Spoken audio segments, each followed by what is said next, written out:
Hola, un saludo a todos. Mi nombre es José Francisco Millán Cayetano y soy dermatólogo en el Hospital La Janda de Vejer de la Frontera. En los próximos minutos vamos a hablar sobre las manifestaciones cutáneas en pacientes infectados por el nuevo coronavirus, que espero que os sea útil para la práctica diaria.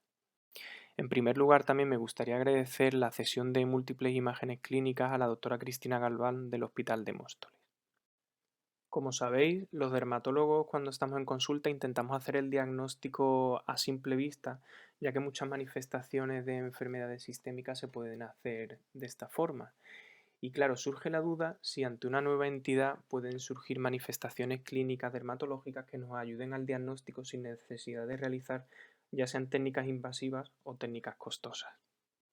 Y ya en uno de los primeros trabajos a gran escala publicados por los compañeros chinos, definieron que hasta el 0,2% de los pacientes que habían atendido había presentado un rash, y además que ese rash había aparecido en pacientes con sintomatología grave, no así en aquellos con sintomatología más leve. Pero claro, a nivel dermatológico y de reconocimiento de las lesiones, el término rash nos puede resultar un poco vago, ya que puede hacer referencia a múltiples lesiones que cursen con un inicio abrupto y diseminado. Y es por ello que con el paso del tiempo se han ido publicando múltiples casos clínicos aislados. Pero no fue hasta hace poco cuando los compañeros italianos definieron un poquitín más las características clínicas en 88 pacientes, de forma que hasta el 20% de ellos habían tenido manifestaciones a nivel de la piel. Y ya definen un poco más que 14 de ellos habían presentado un rash eritematoso, que 3 habían presentado lesiones tipo urticaria y que uno de ellos había presentado una erupción vesiculosa. Y así poco a poco se fueron publicando más y más casos. De forma que en pleno pico de la pandemia, las doctoras Galván, Catalá y el doctor Carretero coordinaron un estudio multicéntrico para definir las características clínicas de estos pacientes. Fue el denominado estudio COVID-Piel y cuyos primeros resultados se publicaron en el British Journal of Dermatology de forma reciente.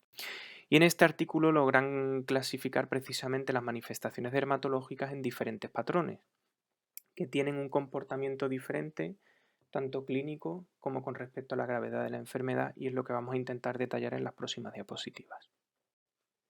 Aquí se pueden observar las 5 categorías en las cuales se subdividieron todas las manifestaciones clínicas que se detectaron, correspondiendo el patrón 1 a aquellas lesiones que remedan un sabañón, el patrón 2 a aquellas erupciones de tipo vesiculoso, el patrón 3 a las lesiones urticariformes, el patrón 4 a las erupciones maculopapulosas y el patrón 5 a aquellas lesiones de aspecto libedoide e incluso necróticas. La frecuencia con la que se detectaron pueden verse aquí, destacando por su frecuencia las erupciones maculopapulosas, así como las reacciones urticariformes y las lesiones tipo pseudosabañón.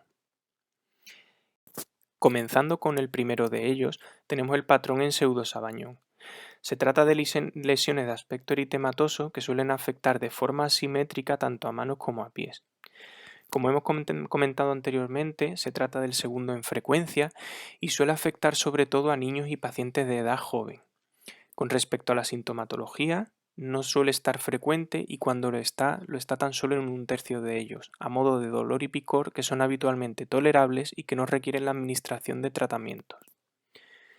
Estas lesiones tienen una duración aproximada de unos 12 o 13 días y sí es característica su aparición posterior a la sintomatología respiratoria. Es decir, se presupone que aquellos pacientes con una infección, una vez comienza a resolverse, es cuando suelen aparecer las lesiones a nivel de la piel. Su pronóstico es bueno y no se ha detectado ninguna mortalidad en aquellos pacientes con este tipo de lesiones. Como una imagen vale más que 1000 palabras, aquí tenéis estas lesiones que recuerdan clínicamente a sabañones. Quizá la de la derecha tiene un aspecto más purpúrico y probablemente si la tocamos tenga una consistencia un poco más elástica, lo cual traduce una mayor inflamación de la zona por mayor afectación. En estas imágenes se muestran también lesiones tipo sabañón, pero en las cuales ya se aprecian esas pequeñas vesículas que se pueden observar en el tercer dedo de ambas imágenes, en las cuales se ha despegado la epidermis con un acúmulo de líquido totalmente transparente en la zona inferior. Estas otras lesiones tienen ya un aspecto más purpúrico y probablemente hayan padecido también algunas vesículas de contenido hemorrágico. Igualmente no se trata de lesiones que suelan doler y que como mucho suelen producir una sensación leve de picor o quemazón. Estas lesiones ya son más intensas, de forma que han producido una necrosis de la epidermis, como puede observarse en esta imagen, con denudación de epidermis y aspecto de pequeña úlcera. En la imagen de la derecha podemos ver estas pequeñas lesiones de aspecto purpúrico puntiforme con una afectación mayor en el dedo localizado más a la derecha. Y esto puede avanzar de forma que pueden formarse unas placas de aspecto de coloración violácea, tanto en palmas como en la zona de plantas y talón. Y aunque no me quiero detener mucho con respecto a la definición histopatológica, sí que voy a hacer un par de comentarios, ya que tiene bastantes implicaciones con respecto a la fisiopatología.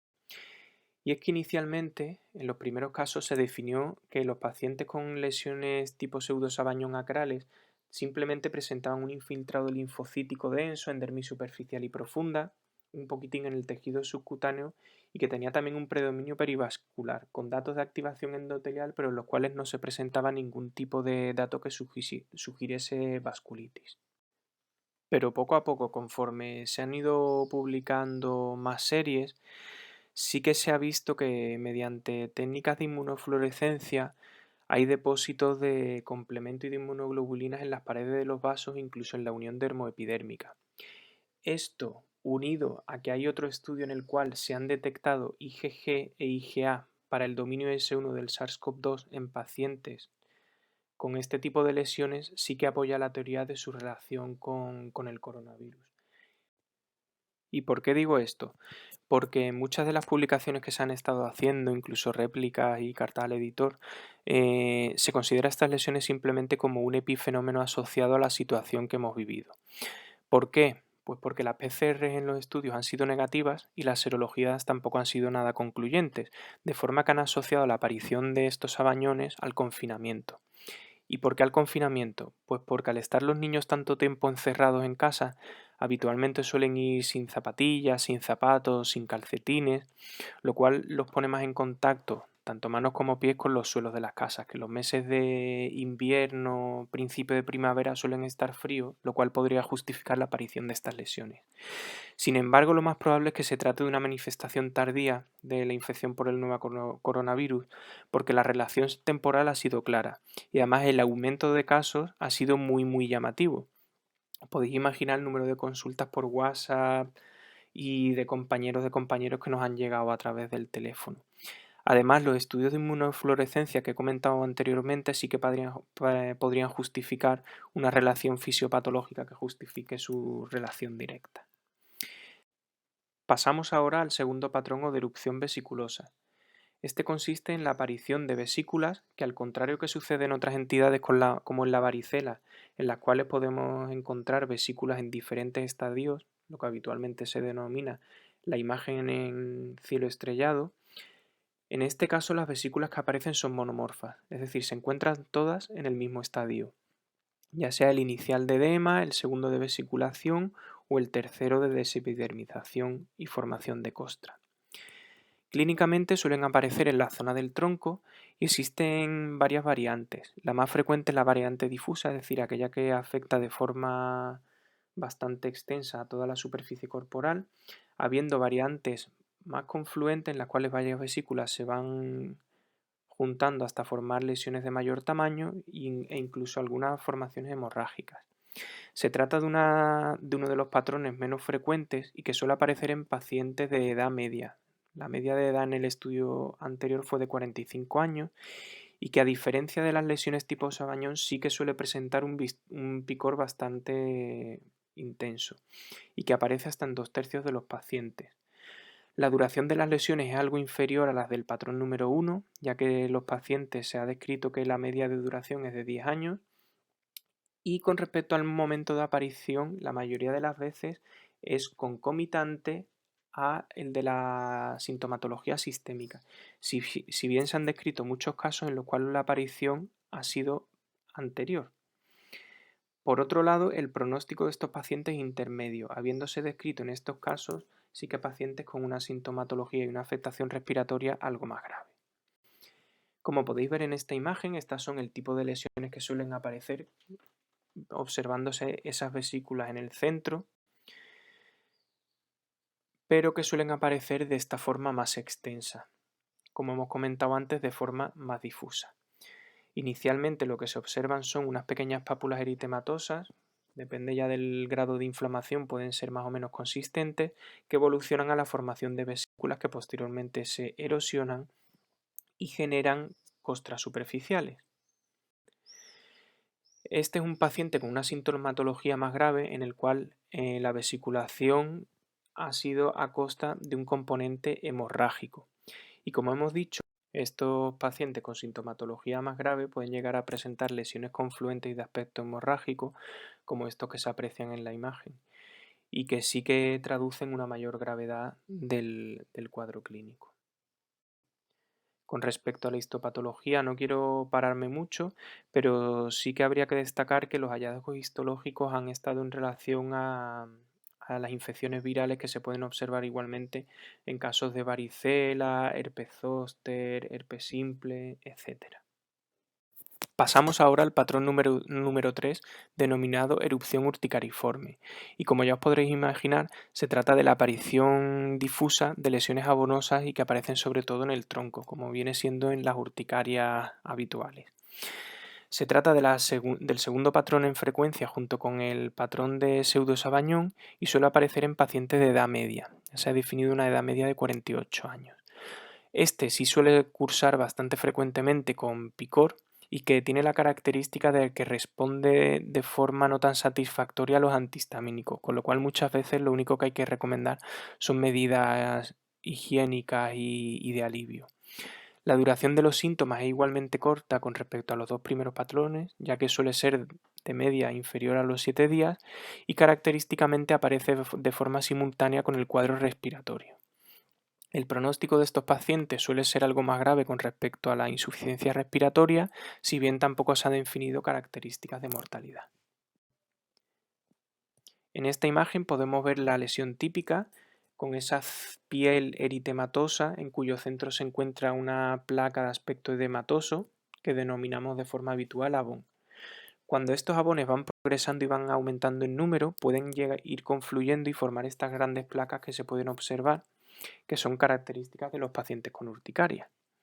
Pero, aunque habitualmente suele afectar al tronco, puede observarse en otras zonas, como pueden ser los brazos, las piernas, incluso como en esta imagen que se ve a la derecha, hacer lo que se denomina un fenómeno de Koebner, es decir, en aquellas zonas de roce, de fricción o en las cuales ha habido algún tipo de agresión, se reproducen lesiones similares, como pasa también en pacientes con psoriasis. El patrón número 4, denominado erupción maculopapular, es quizá el más difícil de definir, ya que ha sido un cajón desastre en el que se han incluido múltiples entidades que tienen la característica que cursan con descamación en mayor o menor medida. Se trata del patrón más frecuente, ya que afecta casi a la mitad de los pacientes que se han descrito y afecta sobre todo a pacientes de edad media. El picor suele ser algo menos frecuente que los pacientes con urticaria y la duración media es similar, 8 días y medio de forma aproximada. La aparición de los síntomas cutáneos es igualmente simultánea a la aparición de los síntomas respiratorios y el pronóstico sí que se ha visto que es más grave que en los pacientes anteriores, detectándose una mortalidad en los pacientes que desarrollan este tipo de lesiones de un 2%. Aquí definimos todas las características clínicas de este tipo de lesiones y vamos a pasar poco a poco a verlas.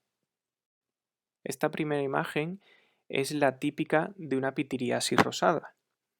Y es que no os podéis imaginar cuántas consultas hemos tenido por WhatsApp de conocidos, familiares y amigos de amigos que han tenido erupciones de este tipo. Se trata de estas zonas eritematosas descamativas, pero cuya descamación es muchísimo más prominente en la zona de la periferia justo de la lesión. Esa es la descamación típica de la pitiriasis rosada. Como ya sabéis, suele desencadenarse con una placa llamada heraldo que aparece en la zona del tronco y que suele ser de mayor tamaño que las demás, con la posterior aparición progresiva de este tipo de lesiones que ya hemos descrito anteriormente. Otro de los casos incluidos dentro de las erupciones maculopapulares pueden definirse como este rash de aspecto morbiliforme, que igualmente suele afectar a la zona del tronco y que afecta a pacientes con sintomatología grave e insuficiencia respiratoria. Incluso estas lesiones tipo dianiformes, que son típicas del eritema multiforme. Arriba a la derecha he hecho una captura a mayor aumento de las lesiones tipo dianiforme, ya que se ve la zona más eritematosa central, un halo sutil blanquecino perifénico y otro anillo eritematoso rodeando toda la lesión. O aquellas zonas más papulosas que suelen aparecer en las zonas de dorso de manos, rodillas e incluso pies. En esta imagen se aprecia una erupción maculopapulosa que afecta a la zona perifolicular con ese aspecto purpúrico y que es más llamativa en las zonas con mayor vello, como pueden ser el pecho en los varones y las piernas en los varones. Y por último, casos de enantema con aparición de esas lesiones petequiales en la mucosa oral. Estas son más imágenes del exantema tipo morbiliforme que puede llegar a ser confluente y formar muchas placas. Y con respecto a la histología, simplemente destacar que no hay ningún hallazgo característico. Lo único que se observa es un infiltrado linfocitario leve en la dermis superficial y perivascular con esponjosis y dermatitis de interfase, lo cual no la diferencia tampoco de las características de este tipo de lesiones. Pasando al último patrón definido, el patrón 5 de lesiones livedoides o necróticas, se trata de lesiones eritematoviolaceas más o menos infiltradas que suelen aparecer en pacientes con oclusión vascular y que muchos de vosotros ya conoceréis por la práctica clínica habitual. Se trata del tipo de lesión menos frecuente y que suele aparecer en pacientes de edad avanzada, ya que la media de edad ha sido de 63 años. Los síntomas son poco frecuentes y poco manifiestos, tan solo el 10% manifestó algo de dolor y picor, algo similar a lo de las lesiones tipo pseudosabañón, y la duración sí es algo más larga, ya que puede durar incluso unos 13 días de forma aproximada. Su aparición suele ser también simultánea con respecto a la sintomatología respiratoria y su pronóstico sí que se ha visto que puede ser muy variable. Por un lado, los pacientes con una libido no muy intensa y que cursa de forma pasajera suele tener un pronóstico mucho mejor que aquellos pacientes con lesiones necróticas o con aquellas lesiones de tipo libido purpúrica, ya que se ha descrito que hasta el 10% pueden llegar a fallecer con el desarrollo de la enfermedad. En esta imagen podemos observar una libido reticular típica en una paciente joven en la cara posterior de las piernas y que se asociaría a un buen pronóstico. Sin embargo, este tipo de lesiones ya de aspecto más purpúrico que afecta a zonas no tan centrales como puede ser el tronco, sí que se asocian a un pronóstico más grave con un aumento de mortalidad. Tenemos este tipo de lesión de aspecto necrótico vascular o incluso lesiones acrales mucho más manifiestas, como se pueden apreciar en pacientes con septicemia y shocks sépticos, como se puede ver aquí con ese aspecto cianótico e incluso necrótico de algunos de los dedos. Este tipo de lesiones sí que tiene unas características destacadas, ya que hay una necrosis fibrinoide, leucocitoclasia y demás, lo cual podría estar en relación a la cascada inflamatoria que se desarrolla en los pacientes con este tipo de infección. Pero bueno, ¿y todo esto para qué nos va a servir? Pues bien, en primer lugar, y quizá lo más importante, sería la orientación con respecto a la gravedad del paciente, ya que podríamos tener a un paciente que inicialmente presente una sintomatología respiratoria leve, pero que tenga alguna característica clínica dermatológica de gravedad, lo cual podría ponernos en alerta para hacer un tratamiento más intensivo quizá en estos pacientes. Por otro lado, también puede servir como orientación diagnóstica.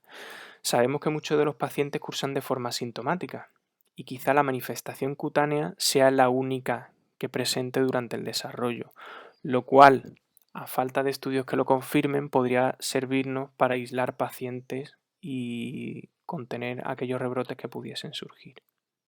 Pero quizá lo más importante es la relación temporal de las lesiones y la inferencia que se podría hacer con respecto a los test serológicos y de PCR. De forma que en este cuadro se puede observar la relación temporal de las lesiones cutáneas con los dos tipos de estudios. De forma que las lesiones que podrían aparecer antes o al inicio de la infección serían las erupciones vesiculares o vesiculosas. De forma concomitante al cuadro, aquellas lesiones tipo maculopapulosas o urticarianas. Incluso algunas lesiones del líbedo podrían valorarse al inicio de la infección, y cómo aquellos pacientes que presentasen en las lesiones tipo Sabañón y no hubiesen presentado clínicas, saber que no sería necesario realizar una PCR, puesto que al tratarse de lesiones tardías nos va a salir negativa casi seguro, como así se ha visto en los estudios que se han realizado. Con lo cual sería más rentable quizás realizar una serología para detectar la IgG y confirmar la infección pasada.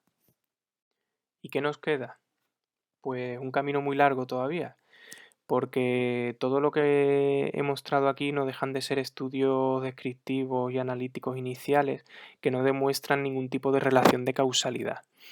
Por todo ello, todavía hay estudios en marcha para demostrar si todos estos cuadros corresponden efectivamente a una acción directa del coronavirus o si se trata de una aparición por otros mecanismos, ya que hay determinadas infecciones que podrían actuar como facilitadoras de otras que sí fuesen las causantes de los cuadros que hemos podido observar. Y además hay que definir todavía los mecanismos fisiopatológicos y histopatológicos, ya no solo para relacionar cada cuadro clínico con un mecanismo concreto, sino porque, viéndolo a la inversa, la detección de un cuadro clínico u otro, en caso de que se confirmase la relación de causalidad con el coronavirus, podría orientarnos a la realización de uno u otro tratamiento sin necesidad de meternos en técnicas más invasivas. Y por último, sí que podría valorarse la inclusión de los criterios dermatológicos como criterios para diagnósticos, ya que en situaciones como la que hemos vivido, en las cuales no había disponibilidad ni de pruebas de PCR, ni en muchos casos personal médico para atender a tanta gente, la inclusión de criterios dermatológicos sí que podría facilitar un poco la ayuda, siempre y cuando en el futuro se confirmase la relación de causalidad. Bueno, pues hasta aquí todo lo que os quería contar acerca de las manifestaciones dermatológicas del nuevo coronavirus. Espero que os haya gustado y que os sea de utilidad para el día a día. Un saludo y ánimo.